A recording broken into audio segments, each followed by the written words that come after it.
All right, chapter 22 and 23, summaries and discussion of To Kill a Mockingbird.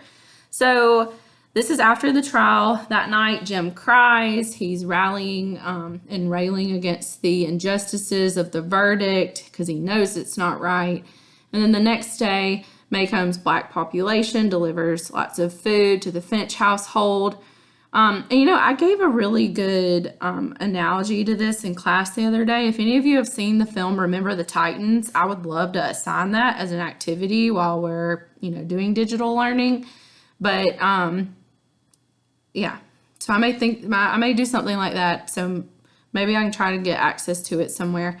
But I want you to think about and Remember the Titans, where the black family and the white family, they really had a hard time with the town. And so the same thing is happening here.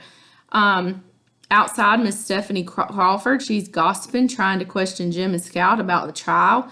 And Miss Maudie rescues them by asking them to come in for some cake, because Loud knows cake fixes a lot of things. Anyways, Jim doesn't think highly, though, of the people in Macomb now.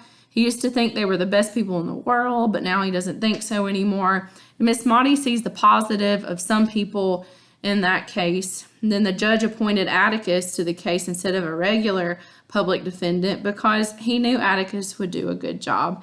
And then also the jury stayed out for so long, which shows that some of them may have, been actually thinking that Tom Robinson was innocent. And so Miss Maudie's saying, see, there is some good, so don't be so sad.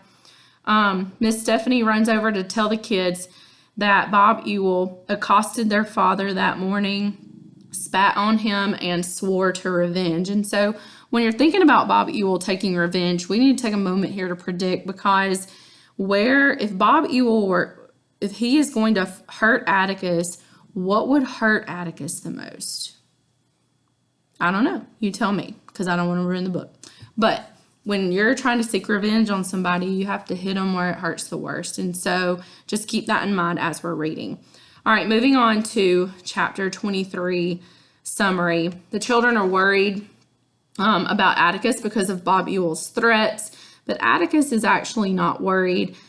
And then we find out Tom is in a prison about 70 miles away, and he's waiting for an appeal on the case. And then Atticus feels, he has a good chance of being pardoned. And then we learn if Tom is not pardoned, he will be put in the electric chair as rape, because that was a capital offense in Alabama. And Jim discusses and questions the judicial system in class with Atticus. He says he doesn't understand how 12 men got to decide the fate of one man. Atticus explains that in Alabama court law, a white man's word holds more weight than a black man's. And the reader also learns here that one of the jury members amazingly voted for acquittal, who happened to be one of the Cunninghams.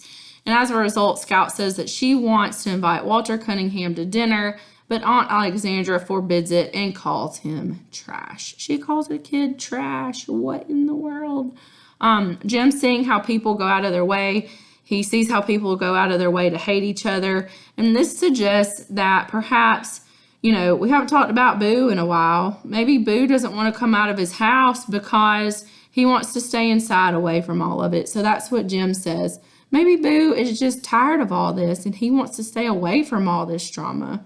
And so if you have any questions about these chapters, let me know. I bet you appreciate how, as the novel is approaching the end, the chapters are getting shorter. So